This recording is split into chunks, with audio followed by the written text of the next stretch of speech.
It's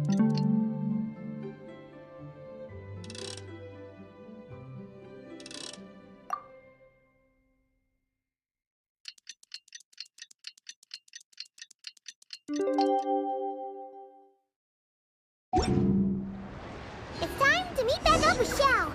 Let's head to Mount Outsong.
Well, Shenyun banned Mountain Shaper from Mount Outsong for 3 days. Oh, and what about Mooncarver? The scheme to plant mint in one's abode was one those two fools devised together? And when it comes to punishment, one does not discriminate. His banishment ends in 3 days as well. Wow, that's pretty harsh, Cloud Retainer. Let's get down to business. We have news of Rex Lapis. Huh? Isn't that... Yes, Rex Lapis's Geopillar. It descended from on high this morning. He must have sent it for a reason, but it does not respond to our touch. So, what does he mean? Is he in trouble? Not necessarily. It could be a message only a specific person is meant to receive. Traveler, you alone spoke to Rex Lapis before he left. Oh, so he must be for the Traveler. Give it a try.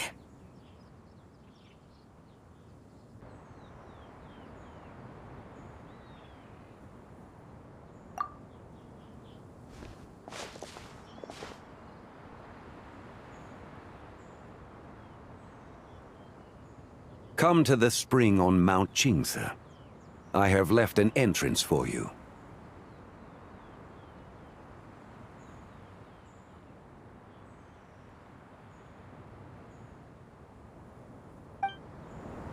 Well?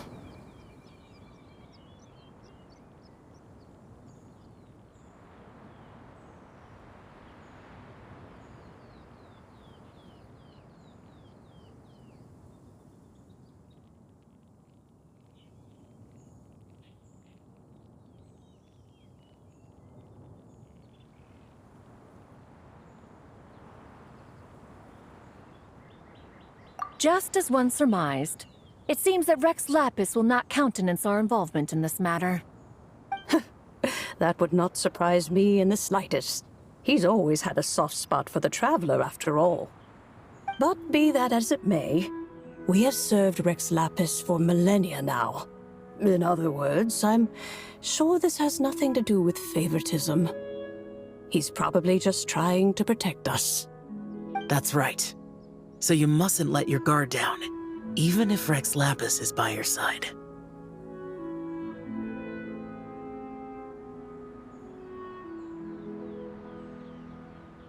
All right, let's get going.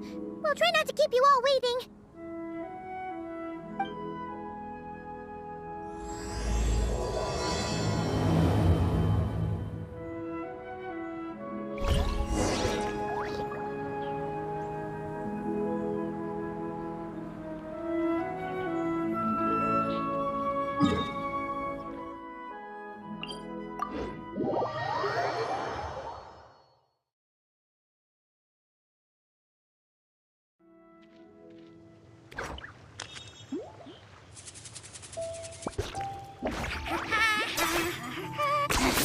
10 points for agility.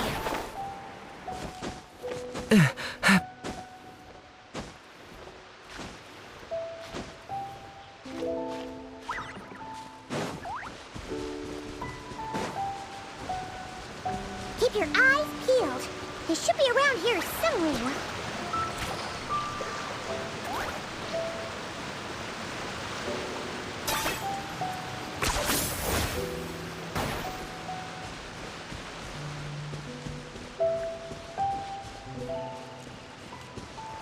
Is this really necessary?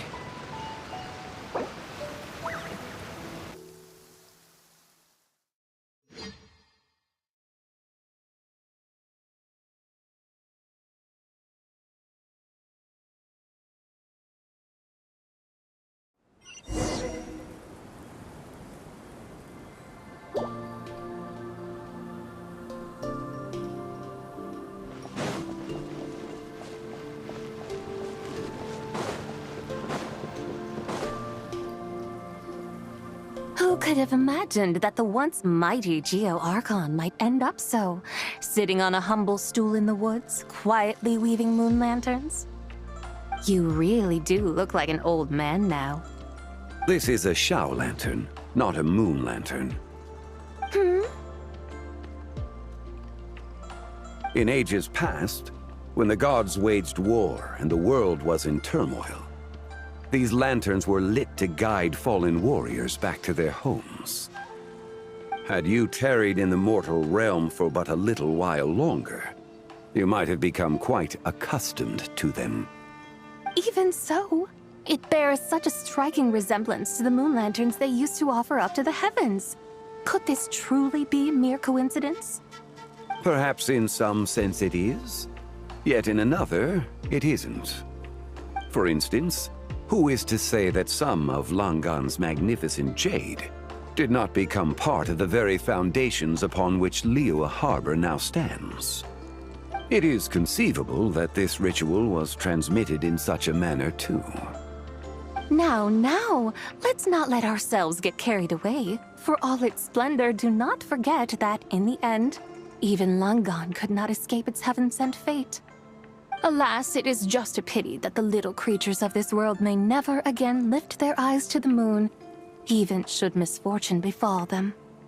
But you, Geo-Lord, now that you rule this realm, why take the trouble, not to mention the risk, to visit one who bears such profound guilt as I? Are you not afraid that you might be sullied by the curse of time that was laid upon me? There is no risk to speak of. At least, not in comparison to that which you took when you defied the heavens all that time ago.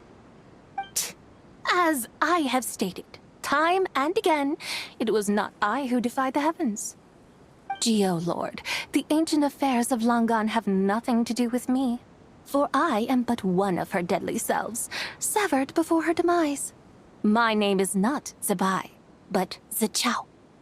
Surely you did not take us for one and the same solely on the basis that we may all assume the form of white horses? Sorry to break it to you, but you seem to have found yourself the wrong white horse. Anyway, do tell me, what urgent matter brings you here? Very well then. I have come to ask for Zebai's shade. Oh? So, the Geo-Lord has set his sights upon Zebai's human soul. And what is it that you intend to do with it? The world outside is changing. With the new moon's birth, the confines of the shadow moon are gradually disintegrating. In other words, the heavenly soul is set to return. Consequently, strange phenomena have manifested within Langan's former domain, leading to the earthly soul's reappearance as well. The last of the trio, the human soul, is in your possession. Most intriguing. My intention is to gather all three together, so that an old friend may finally make her return. I must admit, it seems that some remarkable affairs are coming to pass in the outside world. Yet there is one thing you seem to have overlooked, Lord of Geo. Back in the day, it was you that freed me from that painting. And afterwards, I took up arms in your name. Together we first subdued Chenyu Vale, then brought peace to Mount Qingse. It was for this cause that the contract between us was made. But now that the debt has been repaid, what cause have you to expect my aid? Teyvat and I have long been friends. Given not only that you were manifested from a corrupt desire within her divine form, but that you also possess a fragment of her soul, how can you purport to be the wrong White Horse? I think you'll find that we are now as separate and distinct as any two beings ever were. What once shone with radiant purity has long become dust. What you see is no longer what it was. Oh, great Lord of Geo. Should this still be unclear to you, I bid you take your leave. It seems that the fault lies in my own lack of consideration. As you wish. I shall let this matter rest. Wait! One moment, if you will. Should this not be your opportunity to propose a new contract? The part where you make me an offer I simply couldn't refuse? Even those puny mortals know how to haggle when striking their bargains. Should you, the famed god of contracts, not likewise strive for success through negotiation? Come now, enough with the posturing. It's time to name your price. Very well. I had, in truth, prepared a new contract for your consideration. I knew you would not come before me unprepared. Yet, you should know that I want for nothing, for I live in the mountains, carefree and untroubled. Occasionally, I even find sport in teasing the mortals who stumble into my presence. Then why persist in telling them those ancient stories?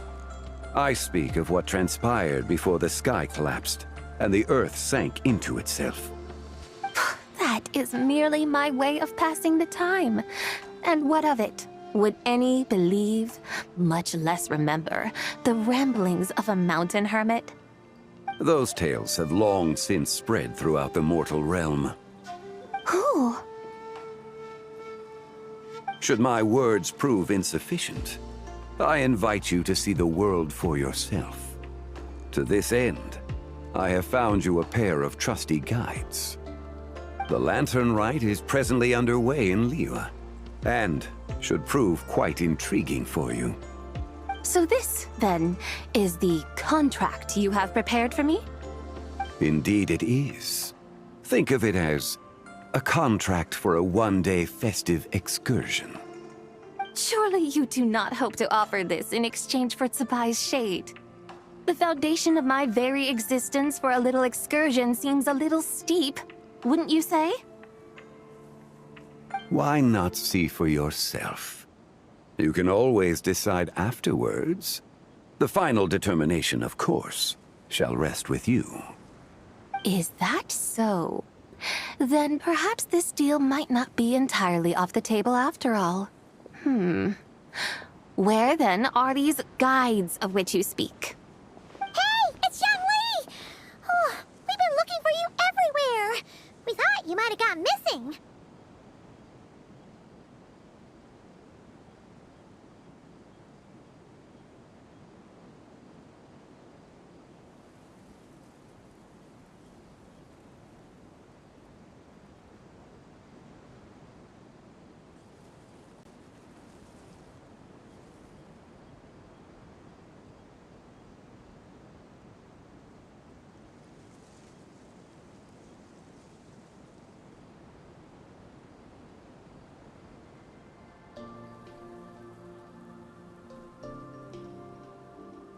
You're here. So these are my guides. Well, well. They certainly look the part, I'll give you that. Guides? Oh, you poor innocent little creatures. The benevolent Lord of Geo has soaked you to me, which means that for the rest of this day, you belong to me. Sold us to you? Just what have you gotten us into, Xiangli? The situation is not quite as dire as that would sound. I ask only that you accompany my Adeptus friend on a tour of Liyue.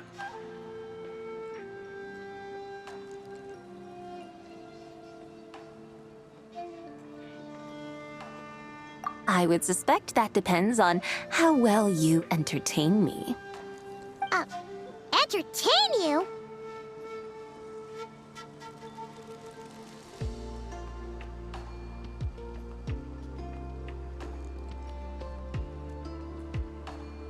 Let us start with this Liyue harbor of which I have heard so much. Nowhere is quite so fascinating as a place teeming with little mortals. How come this Adeptus sounds so different from what Paimon imagined?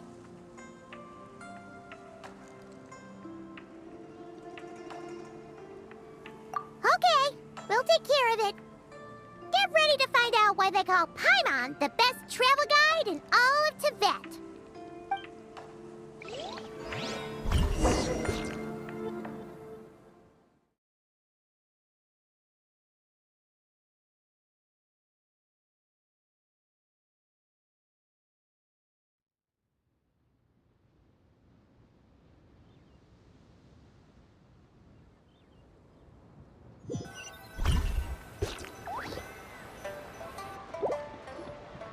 Look!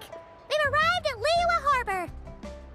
Not only is it Teyvat's busiest port, it's also the beating heart of Liyue.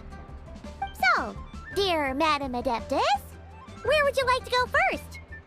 With humble fare and wine to sip, in comfort clothed and soul at ease, one eats, and all the heart's ills cease.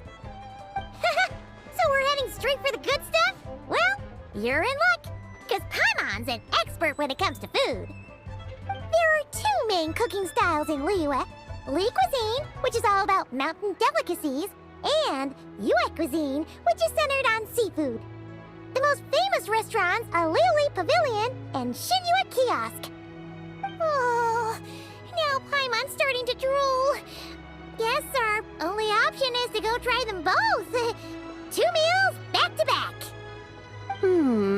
Both sound like excellent options to me. Are these the kind of establishments that most people might visit on a regular basis? Not exactly.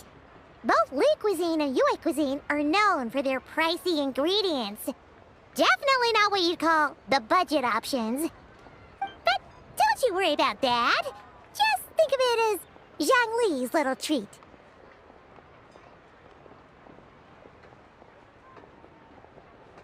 Come on! Aren't you supposed to be pals with Hu Tao?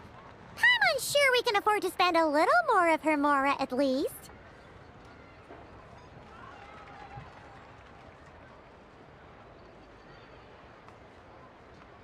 Hey! All Paimon wants is to provide our Adeptus with the best possible experience here. Don't you want that too? Both certainly sound like worthy choices. Just now, though, I happened to see a porter pass this way. Where might individuals like him go to eat? A hungry porter, huh? Oh! Paimon knows just the place!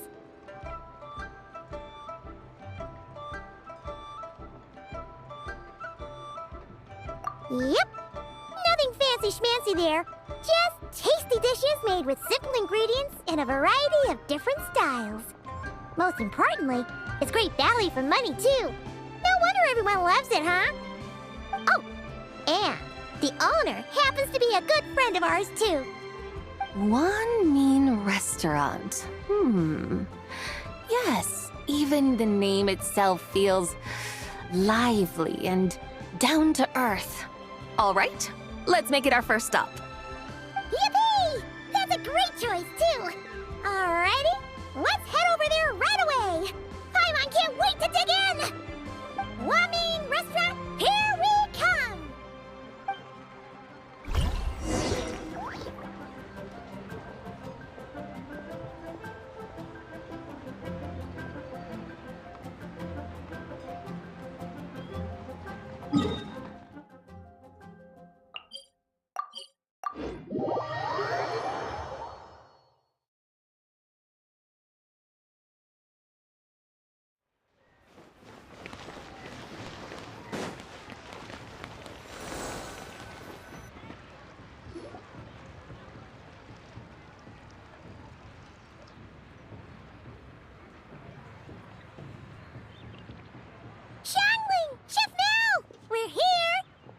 Oh, hello there. What a surprise to see you two. Welcome, welcome.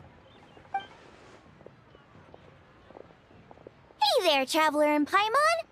We're a little busy today, so grab a table while you still can. But I don't think I've met this lady before. Is she a new friend? You could say that.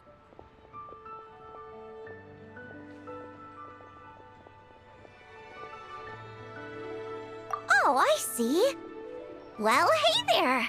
A friend of the Traveler's a friend of mine, too. Don't worry, we'll take good care of you. Just order whatever you want, it's on the house. By the way, I'm Xiangling. I cook here at Wanmin Restaurant. What's your name? Miss Xiangling, have you ever heard of the White Horse Adeptus? Of course. What about her? I am her, and she is me. Huh? You mean you're an Adeptus? Oh, you young'uns crack me up. Come on, Xiangling. You've got to keep up with the times. Haven't you heard of cosplay? It's like a role-playing game where you dress up as famous characters and pretend to be them. Seriously, it's all the rage, and it looks like this young lady is quite the expert. Your friends sure keep their fingers on the pulse, huh, Traveler? Wow, Dad. Didn't know you were so tuned in. But how come I haven't heard about it? You gotta listen to our customers. Didn't I tell you to spend less time chasing after wild vegetables and more time making friends? You're even more out of touch than I am. Hey, I like making friends too. Isn't that what I'm doing right now? Anyway, even if it is just a costume, is it alright if I still call you White Horse Adeptus? Of course it's all right, because that's exactly who I am. Okay. I can see you're really committed to the role. How about I call you the real White Horse Adeptus instead? In that case, you can call Paimon the real Traveler.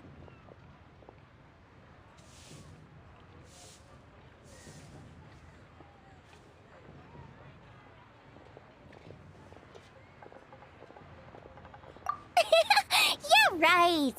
You could have at least switched outfits. Puny mortals. Nevertheless, I suppose it might be amusing to indulge in your little charade for a while at least. All right, go grab yourselves a table. I'll come take your order in a bit.